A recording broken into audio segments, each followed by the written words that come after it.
At the end of his first inaugural address, Lincoln speaks of the better angels of our nature, which should inform the connection between our past and our present, from patriot grave to hearthstone.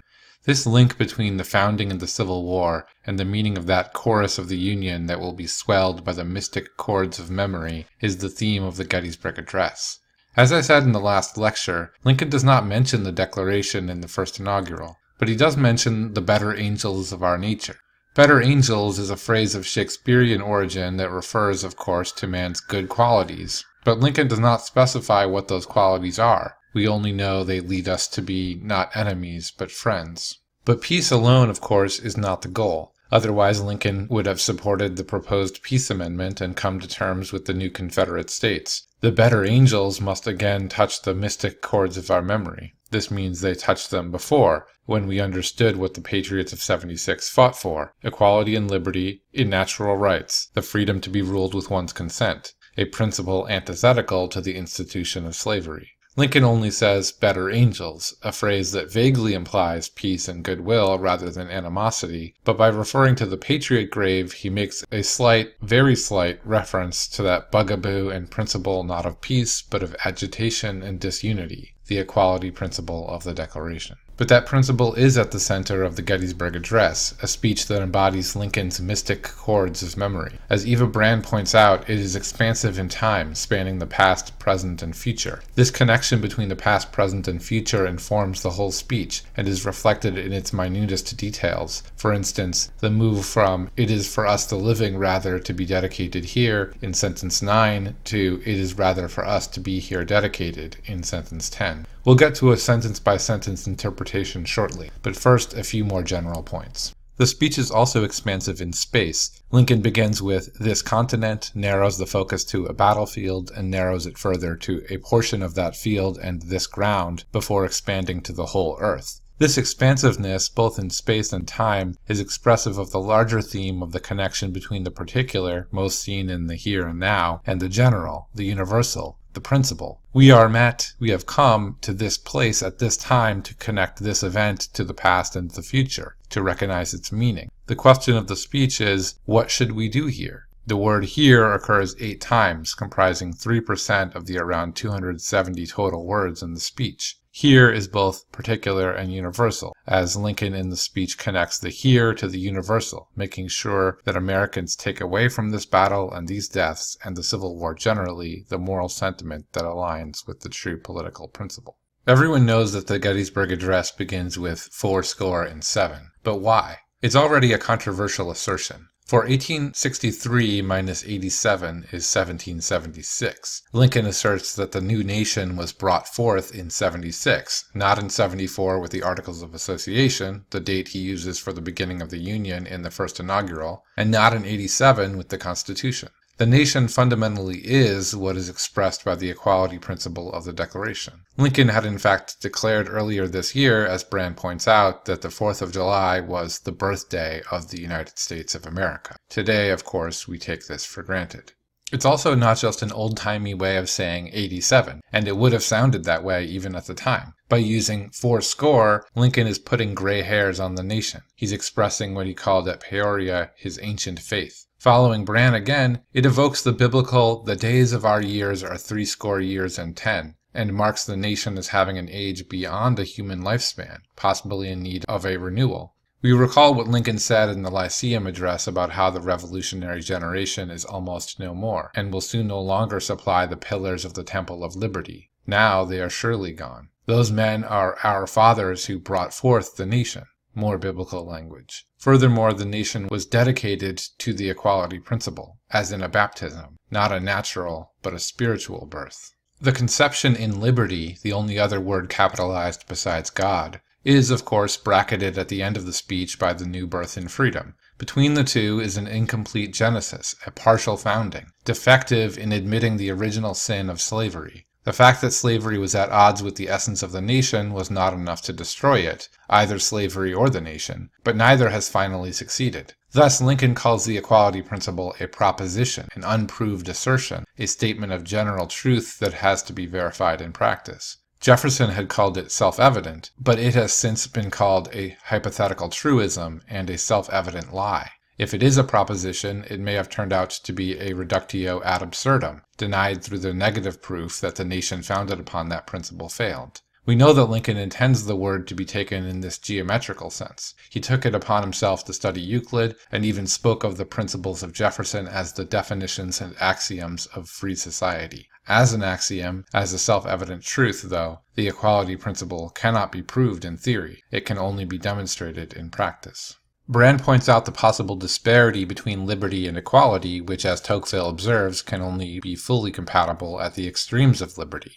A nation conceived in liberty, from this view, would have a difficult time maintaining dedication to equality. Conversely, pursuit of equality will be, as Tocqueville shows in Democracy in America, detrimental to liberty. This is something to watch for as the nation proceeds after the Lincolnian refounding. But by equality here, Lincoln, in agreement with Jefferson, Chipman, Madison, and Wilson, means equality in natural rights, political rather than social equality. The pursuit of absolute social equality and a leveling, stultifying egalitarianism, identified by Tocqueville as the eventual effect of the democratic principle, are not indicated by Lincoln. He means, of course, political equality. Lincoln's progressive critics like to point out that he, for example, said, in debates with Douglas where he was accused of declaring blacks equal to whites, that a black woman was not his equal and that he would not want one for a wife. In our triumphal present-day moralism, we cringe at such statements. But is not race slavery shameful not only because it denies blacks political equality, but also because it is a debasing, destructive condition that does not allow individuals to flourish as human beings? Contra Calhoun, politics, not government, is prior to society, and one does not acquire political freedom as a result of social equality, but the other way around. This Civil War is great, Lincoln implies, because it is the proof of the proposition of the equality principle, a test of whether any nation conceived in liberty and dedicated to that proposition can endure. It is not just about this particular nation, but about something which the world will note. The battlefield, too, is great, not only because it involved more casualties than any other battle of the war, but because it was part of that war. But note that in this second paragraph, Lincoln engages in his habit of declaring the occasion, setting, and purpose in apparently simple language that actually gets to the heart of his thesis. He answers implied questions of fact. Where are we? What happened here? Why are we here? In such a way that he answers even more hidden questions of quality and jurisdiction. What does this war, this battle, mean? What did these men die for? What should we do here? We are here, Lincoln says, to dedicate a portion of that field as a final resting place for those who here gave their lives that that nation might live. The formal occasion, of course, is a funeral dedication. It's important for Lincoln to establish this, just as Frederick Douglass acknowledges the 4th of July holiday. Lincoln demonstrates propriety and establishes ethos to the degree necessary, as he spells out in the 5th sentence, "It is altogether fitting and proper that we should do this." But he has already characterized what happened here. Men gave their lives, not just died, so that that nation might live. What nation? The nation conceived in liberty and dedicated to equality. That nation. They didn't die for us, necessarily. They gave their lives, as Lincoln will go on to declare that we must do, for the life of that nation. That is, any nation so conceived and so dedicated. Already Lincoln has set up a kind of disjunction, as Douglas did in his own narratio, between the present circumstances and the historical background. It centers on the words dedicate and dedicated, which occur 6 times in the speech. The nation is dedicated to a principle, and this war is about proving that any nation so dedicated can endure, but we have come to dedicate a cemetery. Thus emerges an implied question of definition in the speech. What is dedication? Insofar as this 10-sentence speech can be divided into parts of arrangement, the 6th sentence is the partitio, the laying out of Lincoln's argument. But it is also in some way a refutatio, proceeding as it does with a sharp rejection of the idea that they are there to dedicate a cemetery. In the full version of her article, Brann calls this a negative incantation. We cannot dedicate, we cannot consecrate, we cannot hallow this ground.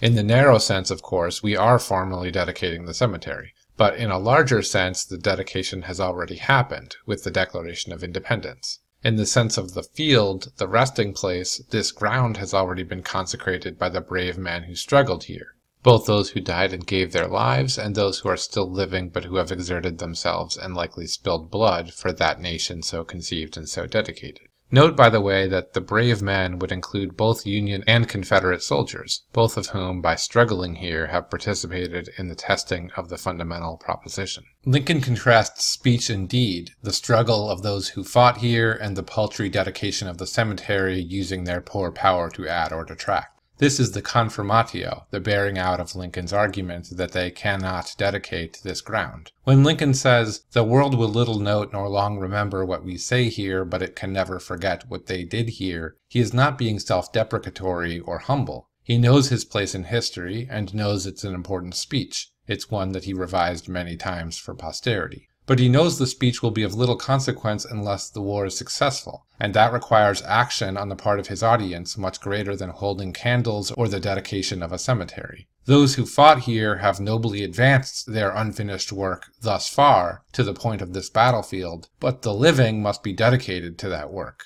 What work? The confirmation, the proof of that proposition that a republic dedicated to equal rights can long endure. It's worth comparing closely the 9th sentence to the first clause of the 10th, because in this part of the speech Lincoln's theme is most clearly borne out in carefully constructed language. It is for us the living, rather, becomes it is rather for us. To be dedicated here becomes to be here dedicated, and the unfinished work becomes the great task remaining before us. There is a kind of chiastic structure that weaves together the two sentences, which Lincoln uses to unite the past dedication and the future dedication in the place and time of here. Dedicated is before here in the first instance to indicate the past dedication of the founders, who left us unfinished work to complete, and after here in the second instance to indicate what is left to do, the great task remaining before us. To win the war, yes, but also to ensure that the nation conceived in liberty and dedicated to the equality principle survives. Go forth from here dedicated to that work, to that task, Lincoln is in effect saying. We're not dedicating a cemetery here. I'm dedicating you. The last sentence has 5 parts, with 4 subordinate clauses introduced by that. I think Lincoln intentionally modeled this sentence on the famous part of the Declaration, which has 5 subordinate clauses introduced by that, the last one referring to the right of revolution being omitted, not because Lincoln does not agree with it, as Brann notes, but because it has no just application in this instance. Part of the great task is to take increased devotion to that cause for which the honored dead gave the last full measure of devotion. That is, we must be dedicated to that same principle to which the nation is dedicated, and for which these men died. That, as the parallel with the Declaration indicates, all men are created equal. Note also the religious overtones with devotion. It is also there with the consecration, the making holy of this ground, not by our words or ceremony, but by living and giving of life for the principle, for the political religion. We must also highly resolve that these dead shall not have died in vain. That is, take care now that in our future actions the present actions will have been meaningful, and resolve highly because it is a sacred duty, as we are endowed by our Creator with unalienable rights, though under God, added later by Lincoln, does not appear in this clause. Next, the new birth of freedom of course completes the conceived in liberty of the first sentence, and parallels the life, liberty, and the pursuit of happiness of the Declaration. It is also a new birth of freedom because, as the 7 years of the nation suggests decrepitude, and with the great challenges to liberty represented by the positive good of slavery argument and the neglect of the Declaration, the nation is only barely still living in the lives of those who recognize and fight for its true principle. He says here this nation and not that nation.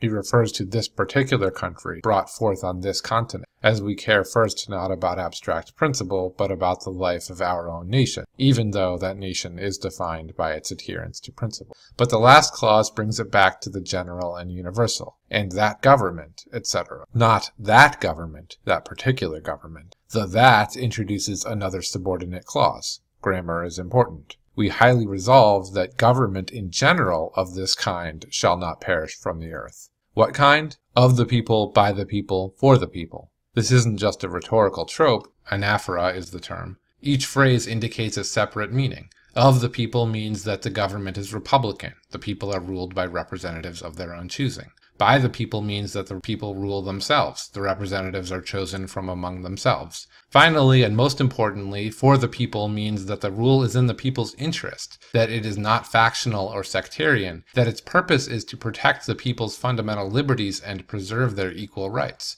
Thus, Lincoln connects here more than he ever has the notion of Republican government and individual rights in the idea of the freedom of the people. We must make the obvious but consequential point that Lincoln is no longer saying that the purpose of the war is only to preserve the Union. Rather, the final cause of the Union is freedom, and thus, according to Lincoln at Gettysburg, the Union must come out of the war with a plan to end slavery forever.